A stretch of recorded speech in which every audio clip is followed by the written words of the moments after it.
Mr. Jack, welcome. What's up, buddy? Thank you for having me, bro. Of course, it's a pleasure. It's been a while. We've been wanting to do this for a minute. We went to your show like 1 or 2 weeks ago. Yeah. And I'll be honest, that was my first ever show like in like a comedy club. Yeah. And I'll be honest, I had like different perceptions of it. I was like, it might be fake. Cause from what I've seen from the outside shows, I was like, I feel like people fake it. But when I went to your show, I feel like it really came off like authentic. I feel like people actually enjoy it. I thought like it's gonna be like kind of like, you know, maybe a bit fake, but completely different. Fake as in how? Like I feel like people just laugh like fake. It's not real. You know what I mean? You know the background edits from the TVs and the shows. Laughs. Yeah. Oh, no. But when you're there, it's like people actually engage with it. Yeah, 100%, bro. It's completely different. No fake laughter. It's all real laughter. It's different, way different. Like I wonder how do you go about like actually properly engaging with everyone? Because I saw everyone was engaged. Like people weren't just like sitting and looking at you. Everyone was engaging. Well, that's at my shows. I want to make sure everyone's involved. So, like, what I do is I get everyone's attention by saying some wild, crazy thing, and then everyone's like, "Oh my God, what's he gonna say next?" So then everyone's just waiting, and everyone's on edge to see like what am I gonna say next? And that's what I think I've been most successful at. I've been getting these crazy, funny, wild moments, and I've been posting them on the internet, and the response is great, man. And it's only getting better and better and better every year. We're growing, and I'm just excited for what's next, dude. You know?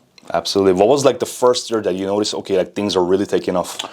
During COVID. So during COVID, I feel like a lot of people are like, oh my God, I was so depressed and this, that, and I feel like the real true artists came out during COVID. Like you literally had to be creative, and I did stuff to make myself like feel useful, you know, because during COVID everything was shut down. The comedy clubs were shut down, entertainment was shut down. We didn't know if it was going to come back, and I said, how am I gonna live? How am I gonna provide? So then I was just being like, I just started writing more and more and more and more. I would do lives on Instagram. I would make new funny clips, some reels. I think back then I was also doing like reactions from a 90 Day Fiancé because I was watching that on TV. Like I was just trying to just be creative, and I felt like a lot of people blew up around that time because that's when you found out if you were a true artist. You know, if you just sat there and ate hot Cheetos and chips all day long and you got fat, Absolutely. You know, I'm pretty sure you were working out every day.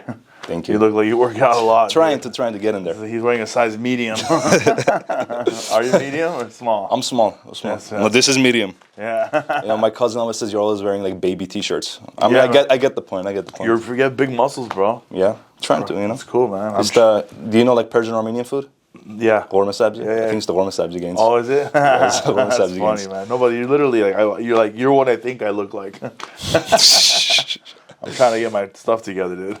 I mean, have you done a lot of training in the past or no? Or you kind of? So I was very athletic when I was in high school. Like when I was a kid, I was always playing roller hockey, basketball, football, soccer. I was very active. I was in sports teams. But then, like when life hits you, you know, when you're 18 and you want to like have your own place, and have your own apartment, you kind of not like all your focus is on making money. So I kind of stepped away from that lifestyle and I focused on making money and providing. And I try to work out, but it's like, you know, it's a constant battle right now. It's a constant that makes battle. sense. Your schedule is all over the place. Schedule's all over the place. I'm traveling a lot. I'm in a lot of airports, a lot of hotels, and also too like the food that's available when I'm out is all bad food. So like if I do a comedy show, it's bar food. It's nachos, you know, chips and salsa. Like, you know, when I leave the comedy show, it's Denny's, pancakes, French toast. It's all bad. So it's something I've been struggling with, and I'm trying to get better because I am overweight. I just got all my blood work done, so I'm trying to fix that right now. That's a goal, an immediate goal I'm working on right now. That's perfect, man. I know like a lot of people just see the front aspect of you doing the shows, you know, doing the content, all this stuff, but like not a lot of people know what's going on in the background, the work it takes. So can you tell me about that? So the best advice I can give for anyone trying to do stand-up comedy or just anything in general is you really need to put all of your effort into it. Like honestly, like I wasn't a good father, you know, for my kids because I was trying to make it as a comedian. Like you really got to put everything in this. I was hanging out at comedy clubs, writing new jokes, going to open mics, bombing, which means when you bomb, it means like you don't do well. Everyone like boos you, you know? So like I kept on like struggling and try hard, fail in order to be successful. So There's a lot of nights where there's no groceries in the refrigerator. Yeah. You know, you're eating top ramen. You know, like it's a very, very hard job to make. So like when I finally made it, I was like, I haven't had a real job in 8 years, and I provided for my family. I have a beautiful home in LA. My wife doesn't work. My kids are in private school. I've been very successful and very grateful for everything. Thanks to God, and I'm very blessed right now. And it makes me so happy that I didn't give up.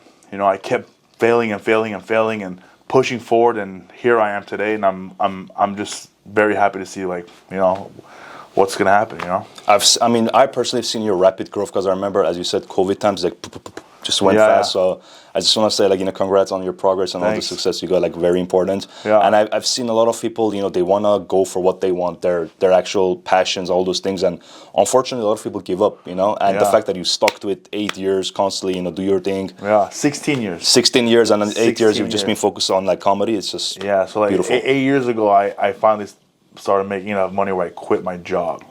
You know, I used to work at the mall. I was selling cell phones in the mall. I worked for Sprint, T-Mobile. I worked at Champs, Rampage, Charlotte Russe, Windsor, like all the stores in the mall. I was always a mall guy, you know. So I opened my own business up, and I was a DJ at a strip club. So I did whatever I could.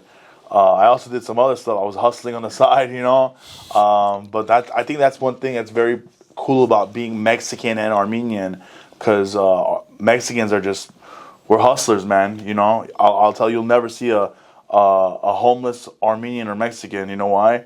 Armenians are hustlers. We figure it out. You know, we hustle. We'll do whatever we gotta do, but we'll put food on the table. Mexicans are the same way. Always, you know, like doing these odd jobs. You know, some hot dogs, corn. You know, Armenians, what are we doing? Oil change. You know, we're hustlers, dude. So I'm very proud to have that, and to be living in the United States and the land of opportunity, and it's just a great combination, man, and I'm so blessed to have both worlds. Beautiful. I want you to like kind of expand on that phase of your life that, you know, you were trying to make it when you were working in the mall. Did you ever think it's gonna get here? So, I first started doing stand-up comedy because of I got married. And we got divorced, and then my divorce was brutal. It was awful. Lost a lot of money in attorney fees.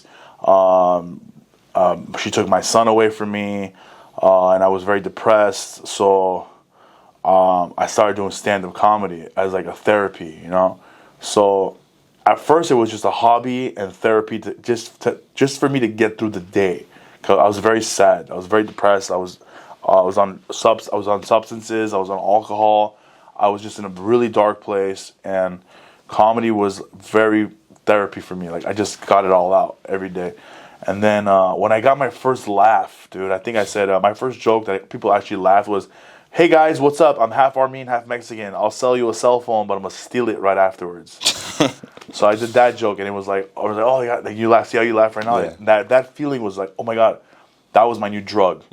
I want this drug. I don't want these drugs. I want that drug." So I got the comedy bug, and I just started doing it more and more and more.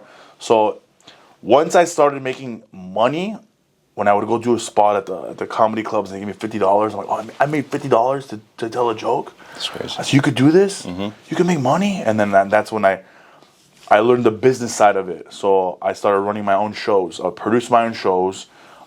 Jack Jr. and Friends, Workout Wednesdays, all these little theme shows. And I did the shows because that's how once I understood the business, then I could start producing shows myself, making money, and learning. So now I'm learning and making money.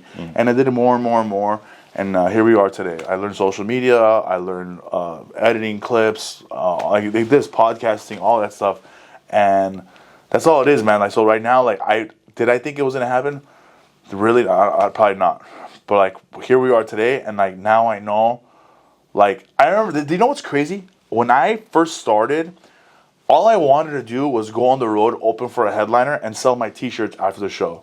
That was the goal. Like, literally, I would go open for a headliner like Craig Robinson, David Spade, or someone famous, Marlon Wayans. I would go on tour, open for them. They gave me like $600, and then I would sell my T-shirts after the show, make another $500. And I'm like, dude, $1,100 a weekend. That's good money. You know, This is 20. I was 26 years old, but the goals kept on changing, and I think that's what everyone should understand. Like, you should have a quick goal, get to it, and then get another goal, and just keep doing it. And that's what I think right now. Like, my goal right now is that I'm gonna headline the Will Turn Theater in LA, and it holds, like, I think 3,500 people. That's what I want to do right now. You're the first person to know this, and this will be a good clip for you. I'm doing a huge show at the Alex Theater on Armenian Christmas. January 6th, I'm putting a show together that is like you've never seen before. It's going to be me, Jack Jr., Maz Jobrani, Nemer, Kev Orkian, and Nima Naz. 5 headliners on one show, and we haven't even announced it yet. The ticket link's not even out yet. This is just something cool Exclusive for you. news. Exclusive news. Yeah. Huge show, January 6th. I chose Armenian Christmas because it's also like the Dia de los Reyes. It's a bunch of, everyone celebrates Christmas on a different day, but I chose this day because no one does anything on that day. Everyone's just chilling, huh? Everyone's at home, just chilling, nothing to do. You know, they always celebrate January 5th at night. They have dinner. Then in the morning you wake up, like, what is there to do? So I thought about doing something different, and it's going to be called A Very Hairy Christmas. That's what it's called. A Very Hairy Christmas. All the presenters are gonna be hairy, huh? All of them are hairy, bro. We're all hairy. We love that. Oh yeah, man. So you didn't think it's gonna get over here, like it's gonna be this big? You were just like step by step, you know, like 100 people, 50 people, you know, suddenly just... Yeah, it exploded, and it's been amazing. Like, we had a show last night, it was sold out. I have a show coming up September 27th at the AGBU Theater. That's like 600 people. So it's like, it's so great, man, to like spread laughter and to keep writing new material and jokes and give everyone like these funny moments, because it makes me happy, man. Like seeing someone smile, it just made me very happy. Speaking of smiling, what was like the first time that you so you said some jokes and people were like, just didn't react, you quote unquote, you bombed it? Didn't react? How? Oh my God, it's the worst feeling in the world. How did it feel, like just standing there, like just saying the joke and people just like, when you first start, you get like 5 minutes on stage, that's it. Which now I can do 5 minutes, it goes by so fast. But when you're bombing, when you're not doing good, and that 5 minutes feels like 2 hours. It feels so bad. You're like, oh my God, the whole room hates me. Everyone hates me. No one likes me. And it's all going in your head. Breathe. You start breathing fast. You start talking fast. You start stuttering. It's the worst feeling in the world. The worst feeling in the world. But you have to get through those bombs, dude. I mean, it happens now, but you get used to it. One thing you master as a comedian, the audience doesn't know that was the punchline. You know what I'm saying? So you could be like, and this was a water, and no one laughs, right? But now you can just go, okay, they're not laughing. That's not the punchline. Keep talking. That was like a little test. You test the audience. But no, it could have been the punchline, right? It's supposed to be the punchline. This is water. That's the punchline, right? But if they didn't laugh, the audience doesn't know that was the punchline. You can just keep getting out of the hole and trying another punchline. So you're constantly like throwing things out there, and based on the reaction, you just adapt. Yeah, you add tag, you jump, you take it. So like you learn how it's like a muscle. Like you learn like you talk slower, you talk faster. You acknowledge, you look. It's just a whole. It's like a chemistry. It's like a dance when you're on stage. It's not like a chess strategy. You're like, I see the way they react. I attack here. I attack. Yeah, exactly. Yeah, and it's like you do this, and then you like, and you miss. Hey, over here, but over here. Yeah, this guy.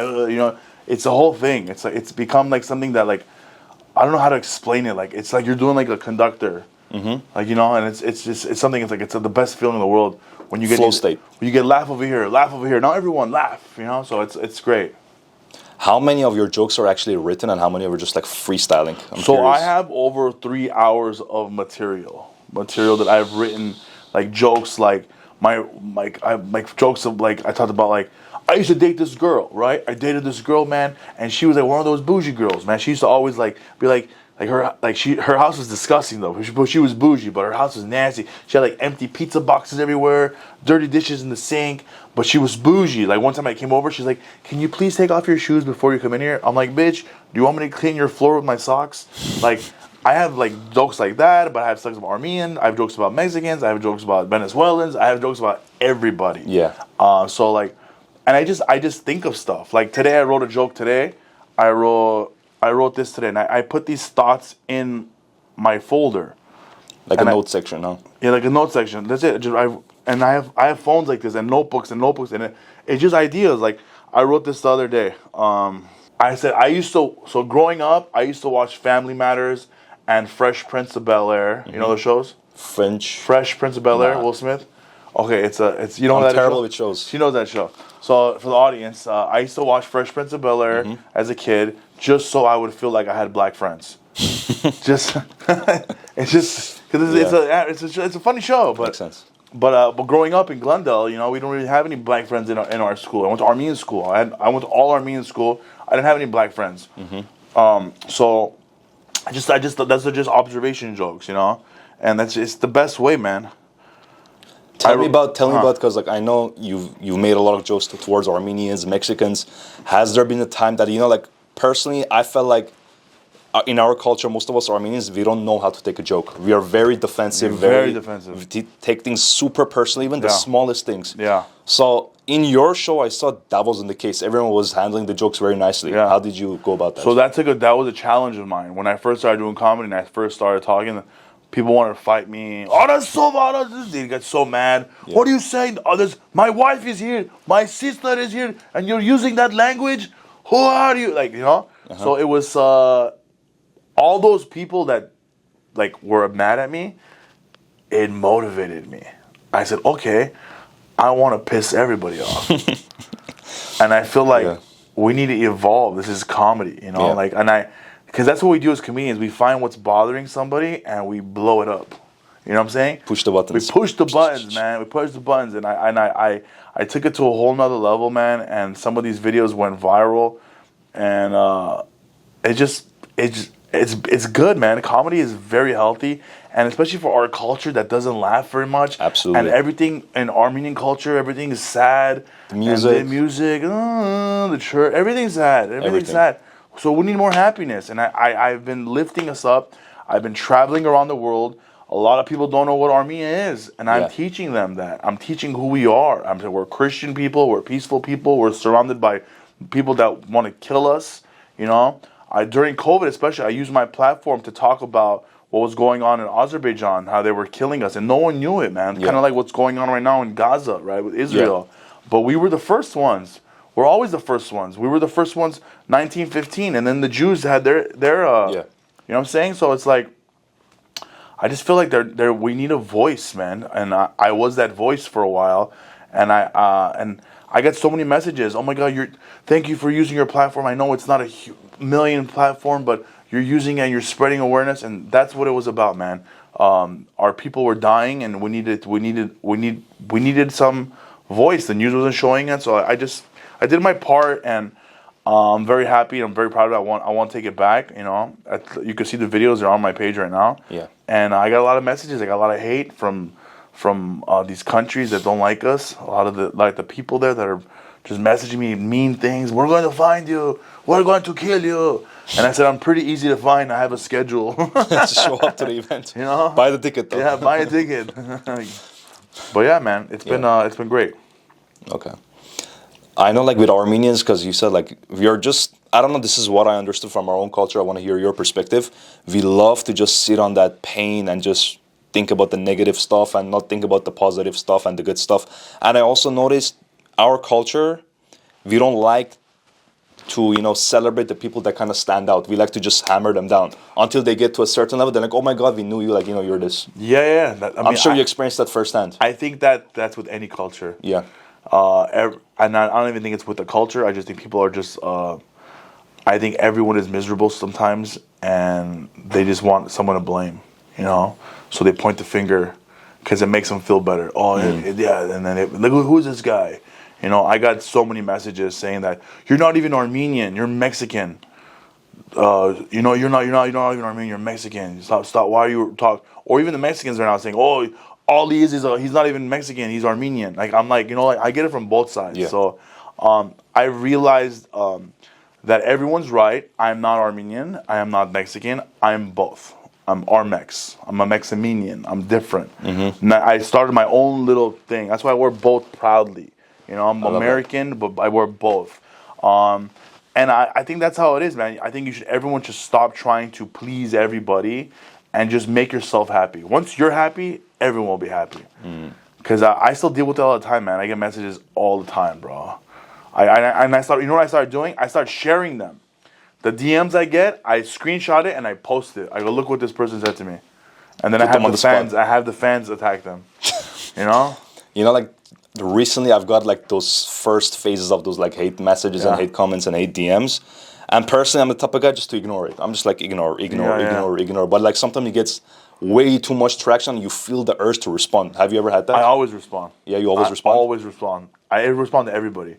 One, it's good for the algorithm. Algorithm loves that. Algorithm loves drama. So those hateful comments, you're not even a good comedian. You're terrible. All you do is crowd work. You're just Armenian. You're Mexican. You're not American. Go ice. Blah blah blah. All this stuff, and I go, thank you. I just write thank you. I heart it. I like it. I read when the Muslims message me. I wrote Jesus loves you. You gotta move. You gotta be in this business. You need to be strong. Yeah. Very strong. You have to. You have to. Yeah. Interesting. Yeah, because like for me, you came to my event, right? You came to my event. You saw the vibes. Yeah. We got a lot of hate for that. Just they're like, oh, like, you know, you're trying to like scam people. This. Like nobody cares about you. You never experienced partying. I'm like, dude, like we're trying to bring the people together. Is this what we get? Yeah. So no one's gonna be happy, bro. Yeah. It's just unfortunately there's a lot of haters, bro. There's a lot of haters, and if you have haters, then you're doing something right. That's the number one answer. Just keep having haters, bro. Nice. So your advice is just to respond to them. I would respond to them. Yeah. I love responding to them. If you're watching, leave a comment. Why do you hate me? Put it in the comments. Let's do it. We were actually like, I'm gonna be honest, it's like I've never said it on the camera, but like we were actually just calling up some of the people who were leaving those like comments and hates, just asking like, what do you not like? What's your perspective? Like, how do our content come off? Just like to see, okay, what do they think? And then most of the times, all they would say is just, oh, your content is cringe. I'm like, okay, whatever. You know, whenever you're doing your shows, I know it's very, very difficult to at times to, you know, make sure that everyone laughs. Yeah. But I remember your last show that when I was there, it wasn't last show, the one that I was in, you bring people to the stage. So how do you go about like actually making sure they don't feel embarrassed, but also you make them like laugh and also engage the audience too? I don't know. Because it's very risky. It's so risky. It's very risky. What I tell people all the time, when you go into the audience, because everyone's like, oh, crowd work is so easy. Oh my God, it's so easy. You just go, ooh. The people that say that never do crowd work. You know why? Because doing crowd work, the best way I can describe it is jumping into the ocean. You don't know if you're going to come back. You don't know what they're going to say. You don't know what the audience is going to say. The audience could be a jerk, smart ass, whatever. So you need to be prepared for all these things. So I challenge myself. I do crowd work. I bring them on stage. I break the wall. You know, because when you're on stage, you're powerful. I'm on stage. I'm above you. I'm above you. You sit down. I'm up here. But when you bring them on stage, now we're at the same level. So you make yourself smaller and weaker. You're more vulnerable. I love that. I love it. You know why? Because I'm not afraid of anyone. On stage, I'm going to find something and I'm going to make everyone laugh. And you're going to laugh too. We're going to laugh about it. Yeah. You know, like for example, yesterday, I brought some guy on stage yesterday. He was wearing baby blue. And right away, I'm thinking gay. I'm thinking, what can I say? Gay. I'm like, I can say gay. It's kind of easy. Yeah. And then I said, you know what you look like? I said, you look like you're going to a gender reveal party. It's a boy. He laughed. Yeah. But it's just like, you know, you need to find that just the funny. It's just, I don't know. That's the problem I have right now. I don't know when to turn it off. I'm always thinking like this. When I'm walking down the street and I see somebody, I go, what does this person look like? What is he? And I just make a joke and I laugh to myself. Oh, you know? Absolutely. So I'm always doing that. I do that with my wife, my kids, my son. My son's girlfriend came over. I said, my son's girlfriend came over and I said, oh my God, she looks like you. Like, you know, you guys look the same. Yeah. But it's just funny, man. I don't know how to turn it off. My wife sometimes doesn't like it because I'm always making fun of people, but. So it's always on. It's always on, man. It's on right now. You look like you're going to a Hockey Josh. Hockey Josh means the dinner after a funeral. Hey, it's in our culture. There's something, you know, like even now that you said like the Hockey Josh stuff, why are we wearing all black? That's like actual controversial topic. Why do we always wear black? Look at me. I don't know. I changed it up today. I knew you were gonna wear black. So I wore these dark pants. Even when I went to Yerevan, they don't wear all black there. Maybe it's only a LA thing. It's LA, bro. It's LA. I have no idea what it is, but it is LA. I thought the purses and the all black was a Yerevan thing. Nope. I was in Yerevan for almost 18 days. I saw most of the country. Like, I went to Tallinn, I went to freaking Gyumri, I went to the Azeri border side, I went to Sevan Lake, I went to Bakravan. I was a Turkey border. I was all over, bro, and I never saw anyone with the purse or the all black. And I was surprised. I go, oh my God, that's an LA, that is surprising. That's an LA thing.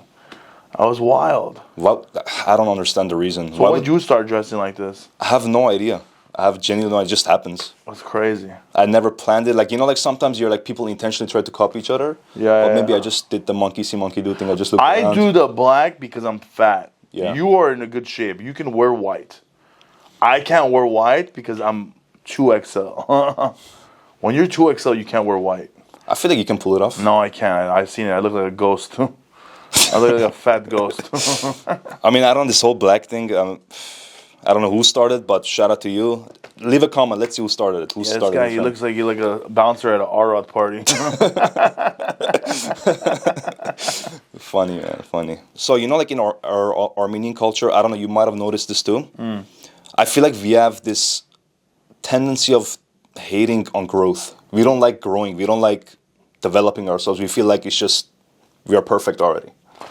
I just think our culture is afraid of change, technology. Change too, exactly. Yeah. You know, they like to preserve the old school customs and methods, and which is cool sometimes. You know, when I went in Yerevan, it was I saw a lot of the villages.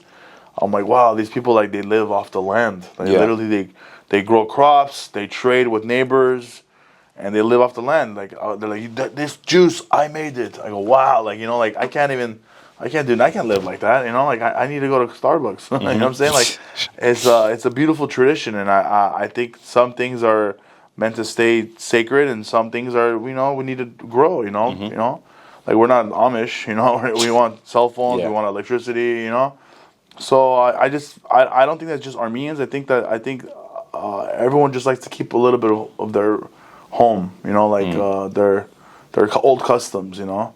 Like my grandmother, when I was little, she never used medicine. You know, she would. I was sick. She put tomatoes on my feet. You know, there's all these home remedies. You know. Yeah. You have a home remedy your mom did or grandmother? Onions and honey. You know, all those honey, stuff. Yeah. Garlic. Mexicans put when you have an ear infection, they put like smoke in your ear or something. Smoke. They put like a thing, and they blow a lighter, right? Venezuela, they don't do that. What is that? What is it for? I have no idea, but we do it. Yeah. Interesting. You know, you said you went to Armenia. I've never been to Armenia. So, like, when you got there, what was, like, the first couple things you instantly noticed? Like, this is not what I thought. I noticed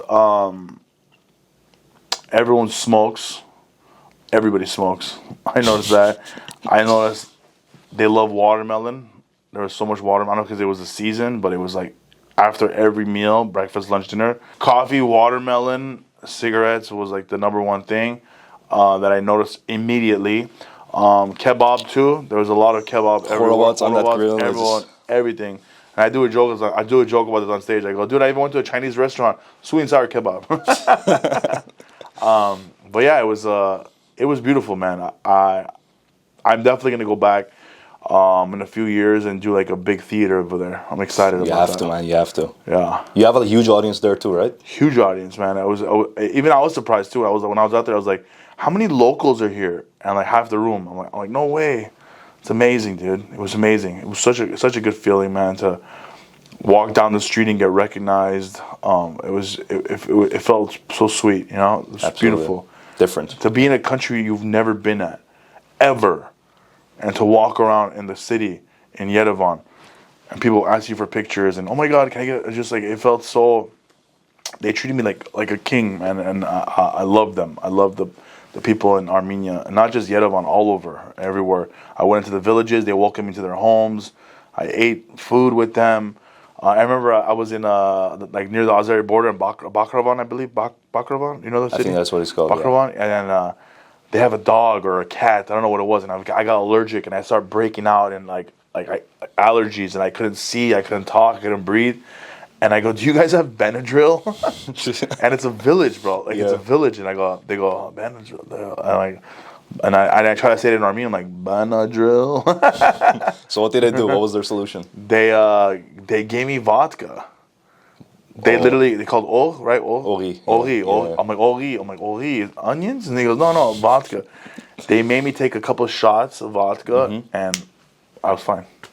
And I said, what is this? They go, vodka. I go, no way. But yeah. Secret medicine. Secret medicine, vodka fixes everything. I think that's why I never got sick over there. We were drinking every day, bro. It was crazy. Anti-medicine, everything. Get out, Salvaton. 20 shots a day.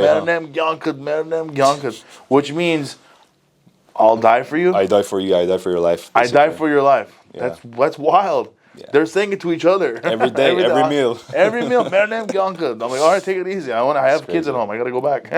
I mean, that's a lot of love, but sometimes like we want people to stay alive. Like we want to. Yeah. Like how about this? How do we say? Let's not die. I hope so. Yeah. Yeah. I remember this funny part you mentioned. You went to get food in Armenia. It's like they were just bringing ingredients, and you were like, just eat. Yeah, totally, man. Like literally, because I grew up in LA, in Glendale, California, and I'm used to eating at Carousel or Rafi's Place or all these restaurants here. And I noticed in Carousel it's very Western Armenian, very Western. So when I went to Yerevan, I sat down at a table and I didn't want a menu. I wanted to look cool. I'm like, let me get the fattoush salad, and I start ordering like the Western menu. And the guy's like, yeah, like you could tell in his face, like, we don't have that, So my friend orders, and then the difference between Western and Eastern. Western brings you a dish, like the salad with the dressing, this, that, blah, blah. The Eastern, they literally bring you ingredients. One big table, and it's just like a mountain of parsley, a mountain of lettuce, a mountain of dill, all this stuff and cheese. And I'm like, bro, like finish the salad. Put it in a pot, mix it up, But yeah, it's very, very different over there. Yeah. Interesting. Yeah, I feel like that's more like Eastern European vibes too. I think they do it like that too. They just bring ingredients, like make a sandwich, throw some I felt like a horse. I was just eating dill like this. Yeah. I mean, I'm from Iran, so like we don't do it like that. I was born there, so it's like they put a lot of effort and attention with the way they make the food, Yeah. Very detailed. Persian, Armenian, right? Yeah. Persian, Armenian. So you guys have like cherry rice. Yeah, cherry rice. You fruit, burn the rice too. Burn the rice, tadik. That's crazy. I wonder who thought of that. Like he's like.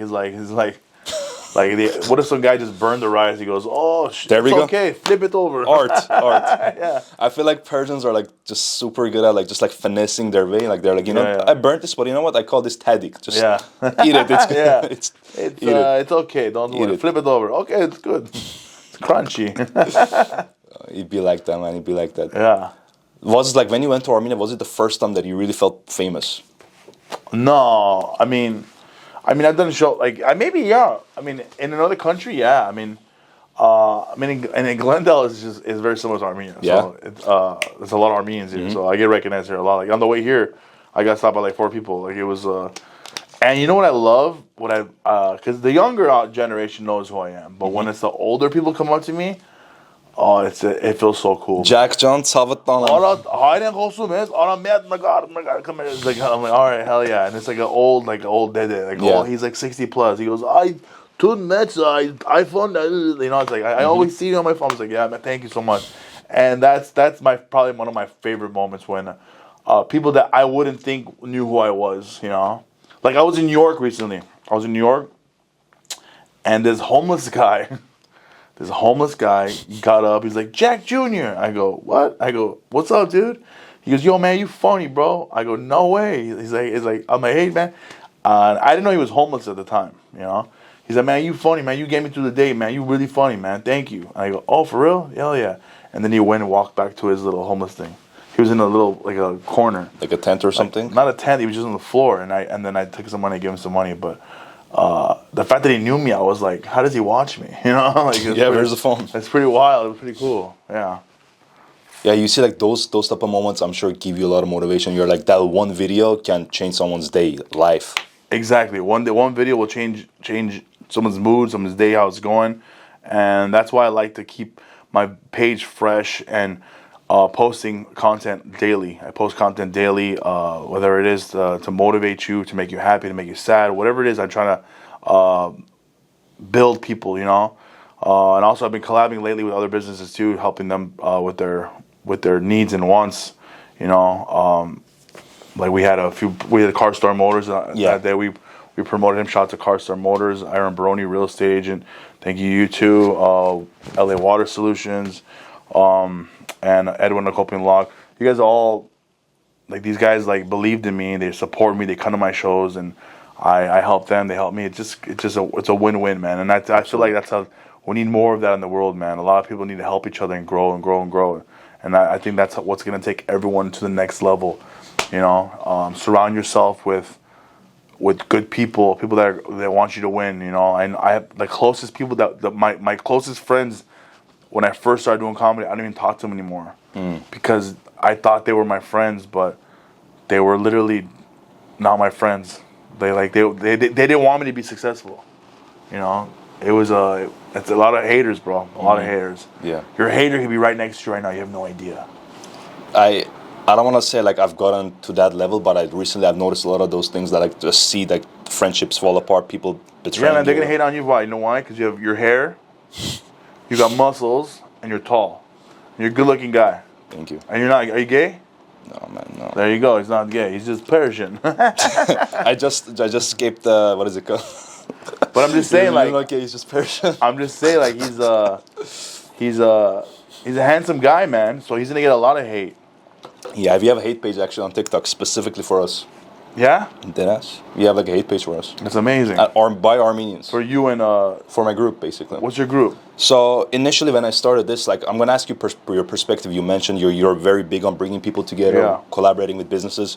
Initially, when I got this idea, I just wanted to build a community for like Armenian guys, because I know a lot of Armenian guys. Like, I'm not trying to throw shades, but a lot of us, I used to be like that too. We are very like inside the box. We don't think outside the box. We don't think about what if, like, there are some guys that we can actually build trust, do business together, make content together, go to the gym, get advice. I wanted to build a community like that. And as we are growing, I noticed there's a huge opportunity in the media aspect to podcasting, collaborations, doing events. I'm like, why not let's just make it like media and also like a private group, private network, and that's the vision. I want to grow it. I want to make it like a global thing. That, like, let's just say if you go to Japan, we got like brothers in Japan, like Armenian guys. You want to do like a fraternity?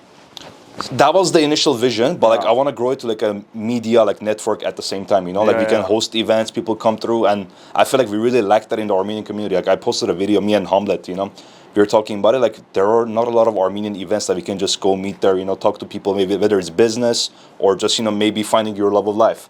There are not a lot of events like that, so I'm like, why not just create it?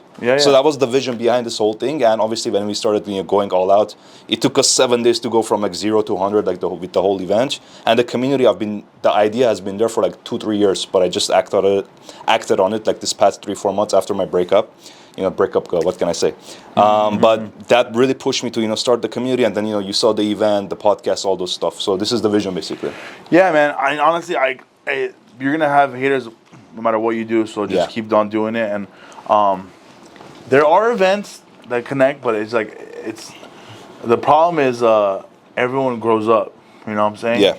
Like, you're the new blood. How old are you? 23. You're 23. You're the new blood right now. There's no 23-year-old events right now. I mean, I don't know. I don't know. So, like, I feel like I know, like, other organizations. I'm not gonna mention their names, but like they do have events, but it's like these. Eventually, they fall apart because the person who started it, like, one day you're gonna be 33. Yeah. And then it's like, you still want to throw a party for 20-year-olds? Then you're that weird guy. Yeah. So, like, it takes. I get what you're doing. That's pretty cool, man. But you gotta pass the throne. Pass the torch, yeah. Pass the torch. Absolutely. Pass the torch, yeah. Pass the torch, bro. Absolutely. Just keep it up, man. Don't stop. Don't stop. No, I'm not. I think, as you said, like, the night vibes kind of make sense, but I want to grow it to more of like a business and mastermind type of events that we bring on like speakers. Maybe let's say one day you come, do like a little, like, presentation about like how you go about like growing your brand, social media, all those stuff. Like, that's the vision that I have, because I feel like, honestly, we have a lot of talented people in our community, and because I started posting content, I've gotten a lot of people coming to me because they weren't posting. They thought they were alone, but because of I've been posting, they've been coming to me and we've been connecting. I'm like, wow, I didn't know these type of guys exist. I literally didn't know. Yeah. And I'm sure it happened to you, like All when the you time. started posting content, like a lot of people that resonated with you started coming to your life. 100%. That's what it's about, bro. Yeah. It's about energy. It's a cheat code. I feel like it's like a modern day filter. Like you really can like bring friends, girls. Honestly, like I don't even post like content for girls, but a lot of girls, because they resonate with the message, they start like talking to you. They start messaging you. It's interesting, very interesting. Yeah. It's good, man. I'm proud of you, bro. You're off to a good start. You seem like you have good parents. Thank you. You're a good guy. You're very respectful, and you're gonna have a lucky lady one day. Just don't get nobody pregnant, because that's what happens, bro. Yeah. Your goals change once you have kids. That's what happens, bro. Like it's a motivation. When my first son was born, that's my whole attitude. Everything changed. I wanted to become a good father, and I needed to. Because before you're worried about yourself, and then you have a kid, and you're like, oh my god, I take care of the kid and her. You know. So how many kids do you have, if you don't want to ask? 5 kids. 5 kids. Yeah. So that's like a whole job, huh? I need to make about $30,000 a month, in order to live the lifestyle I live. Yeah. To have a savings for my kids, for have my life insurance, to make something happens to me, God forbid, they're taken care of. That's one thing I learned. Like when I first started doing comedy, I would literally, how much do I need to make today? I need to make $50 today. I need to make $100 today. And every year would change and change and change. And I'm still on that grind. I give myself a daily goal. How much did I need to make today? If I didn't make it, the next day I would double it. I need to make this much today. Absolutely. And that's why I never was comfortable with having a 9 to 5. Because my son's like, oh, I want to be this. I go, oh, that's like $25 an hour. Yeah. I say, you want $25 an hour? I hear $25. Go pick up all that trash. You know, like I always learned that in sales. I used to sell cell phones in the mall. I sold cars. I felt like commission was more for me. I never wanted to put a dollar sign for my hour work. Yeah, absolutely. I'm not worth $25 an hour. I'm not worth $50 an hour. I want to set my own paycheck. Absolutely. So that's why I knew I wanted to be my own boss. So once I figured that out, I started hustling. You know, I don't want to work a 40-hour shift. I want to work every day. I want to work all day long. This is work right now. Absolutely. You know, I'm not getting paid for this, but I'm here to support you. Thank you. Because I know you're going to do something successful, bro. And that's why I always keep telling everyone, just keep hustling, keep grinding. Stay away from drugs, stay away from alcohol, stay away from... My basketball coach said the best thing ever. My basketball, rest in peace, Colmeyer. He said in my yearbook, he goes, Dear Jack, stay away from fast food, fast cars, and fast girls. And I didn't listen to him. Wise words. I got fat. I got a freaking speeding ticket. I was racing a Mustang. And I got a kid. So we gotta do a gym collab. I want to help you out with that journey. I know you got a lot of potential. I'm working on it right now, bro. I've been working at home. So the past 3 days, the first 2 days I started, I did 2 miles on the treadmill in my house, and then I swam 20 laps swimming. I did that 2 days in a row. Today I didn't have time, so I just did 2 miles on the treadmill, and I took a shower and I came here. So like break I'm just by trying. break. And then, but I've only been eating like chicken, eggs, salad. No rice, no bread, no cheese. Like today, I haven't even had food yet. I just had a black coffee. I've been fasting, so things we love to hear. I'm just literally trying to get my life together, bro. I swear to God, I want to live long for my kids and my wife, and I want to be here. I want to be here at least another 60 years. Beautiful. Yeah. I have a question because you mentioned you got this past 8 years. I'll be 100. You got. When did you get married? If you don't mind me asking. I got married twice. I married the second one. The second one. So legally, I mean, another exclusive. I'm not legally married because I got married the first time. But with the church. Not even the church. In the casino. I got married, which is like a church because you're praying there too. Come on, jackpot. It's the church for us Armenians. Yeah. So I got back with my high school sweetheart. Yeah. That's who I'm with right now. Interesting. And we've been together for, I think, combined, over 14 years. But off and on. Yeah. Spread out. Makes sense. But we gave each other rings. The house is in her name. So if anything happens, we're good. She can keep the house. You know, it's cheaper than getting a divorce. And divorce is so expensive now, man. Yeah, I heard a lot about that. Yeah, man. My first divorce cost me almost $100,000. So yeah. Interesting.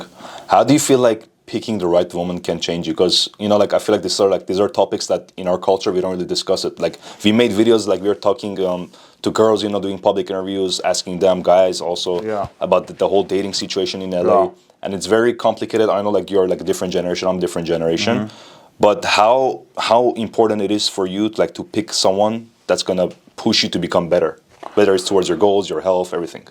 So that's what you just said, bro. Like, I've dated a bunch of girls, man, and the girl I'm with right now is the only girl that I don't want to let down. Like, she makes me want to go hustle.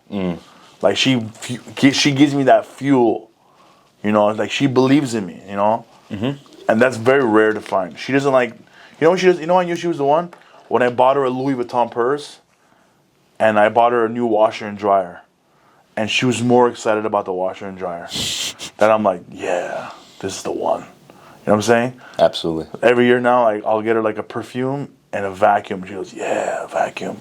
Yeah, because she loves those. Like she loves being a mother. She loves taking care of the kids. She loves being a housewife. She's so good at it. She we have 5 kids, man. She does a great job. I'm the provider. I work my tail off. So they can have a nice home, a beautiful home, and it's just a balance between both. So you need to find someone that has a balance. You don't want my first wife. Oh my God, big mistake. It was rushed into it. She got pregnant. I married her. It was just wild, bro. We got divorced 8 months later.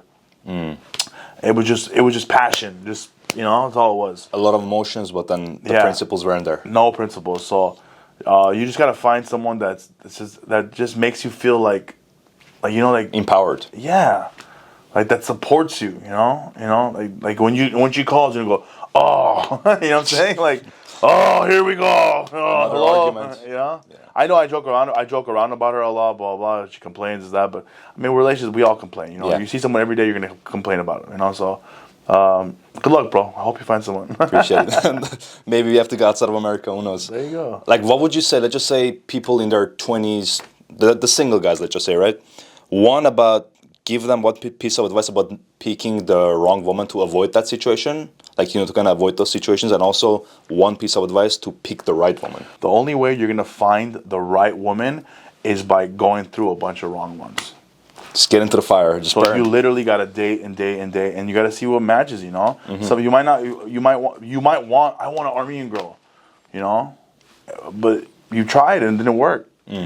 So that my wife, she's Filipino Portuguese. I wasn't a kid going, I want to date a Filipino. It never happened. It just happened. Just chemistry and connection, and that's the only best way I can describe it. You need to date a bunch of people. You don't necessarily have to sleep with all of them. Don't be that guy. Unless you want to be that guy, go for it.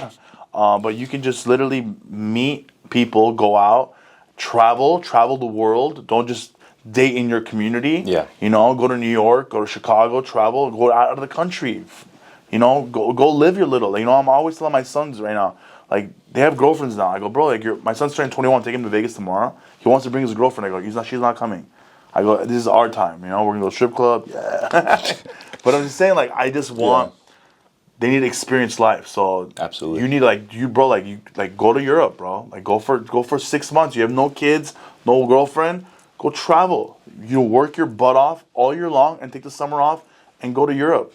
Go to New York for a month. I'm going to Thailand actually. There October, you go. Be careful. It might be a boy.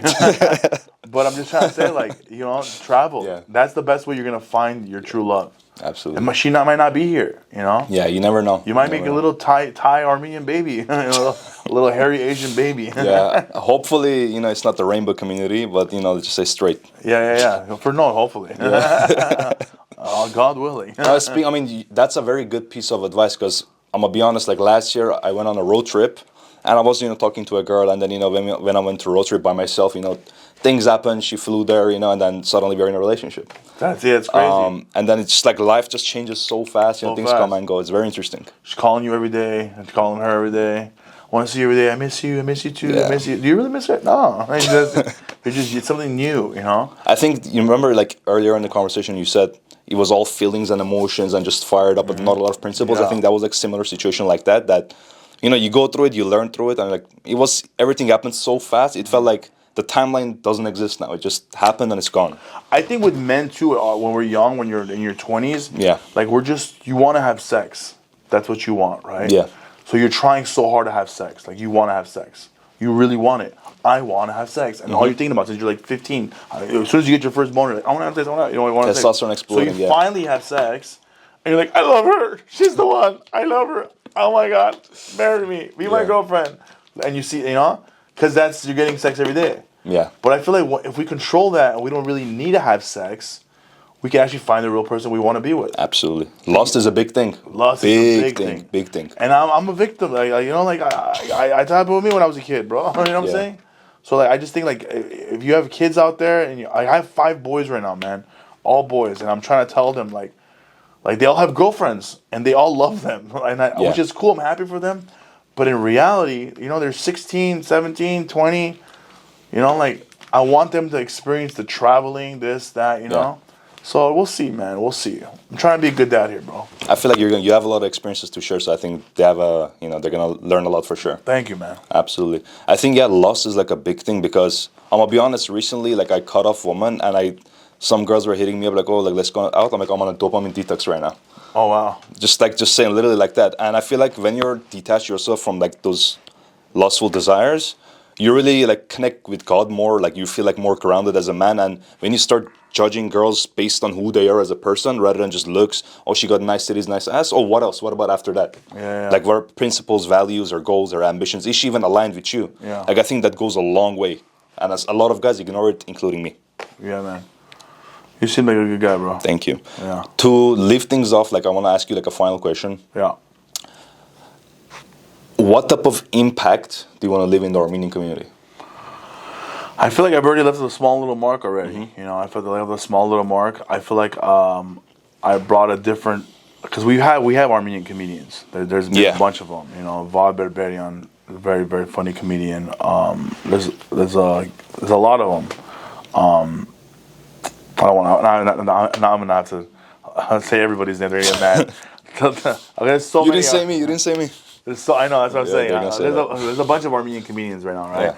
Yeah. But I feel like with me, I felt like I took it to a different level. Yeah. You know, and and I'm more not just an Armenian comedian. I'm more mainstream. You know, absolutely. I travel all over, and I travel all over the country, the world, and I teach non-Armenians of who we are as people. So I feel like I'm in the right path, and I feel like it's only going to grow more and more and more. And my goal is to just keep representing for us, and keep waving that flag, and keep showing up and telling everybody who we are. Yeah. And hopefully, you know, that if it's not me or someone else, it gets even bigger and bigger and bigger, man. I just hope maybe there's a young generation out there that wants to be a comedian, that's an Armenian guy, and that's gonna take what I started and make it even bigger. You know, I don't know what it is, but I feel like I'm on the right path, and that's the kind of message I want to leave, man. I want to leave that we Armenians are artists. You know, we're hardworking, we're creators, we're, you know, Armenians are inventors. You know, we invented the MRI. You know, we invented the coffee machine. We invented ATMs. We invented so much stuff, and it's like I love that. You know, and I made jokes about that. I go, dude, you know, Armenians invented an MRI because they were doing a personal injury case. They wanted a bigger check, but I'm just saying, like, I just feel like I'm on the right path of just making people laugh and teaching the world that it's okay that you're half and half. Yeah. Even if you're a quarter Armenian, you're Armenian. Absolutely. That's it. My kids right now, my son Jacob and Dylan, they're Armenian-Mexican, Filipino, Portuguese, and they're in Armenian school right now. They're in Armenian school. They literally go to school. And all the other kids are Armenian, full Armenian, and they're different. But I don't care who tells you differently. They're wrong. If you have 1% Armenian, you're Armenian. Yeah. And what's really great about Armenian last names is we identify right away. the IAN, the YAN. We know who we are. Asadurian, you know. Asadurian is my last name. I'm very proud of it. Asadurian. I'll say it over and over. And I told my dad, I go, hey, you're welcome. There we go. Putting the Asadurians on the map. Absolutely. You know? I think, as you said, you're on the right lane, and I think in a unique lane because, again, you're half Mexican, half Armenian, and that's a gift from God for you to like touch a lot of people's hearts and make like a positive impact. Because I know I've seen the impact that you've made, and I know like it's gonna even grow like more and more and more over time. Yeah. Hell yeah, man. Thanks for everything, bro. Pleasure, man. Appreciate you for coming. Awesome.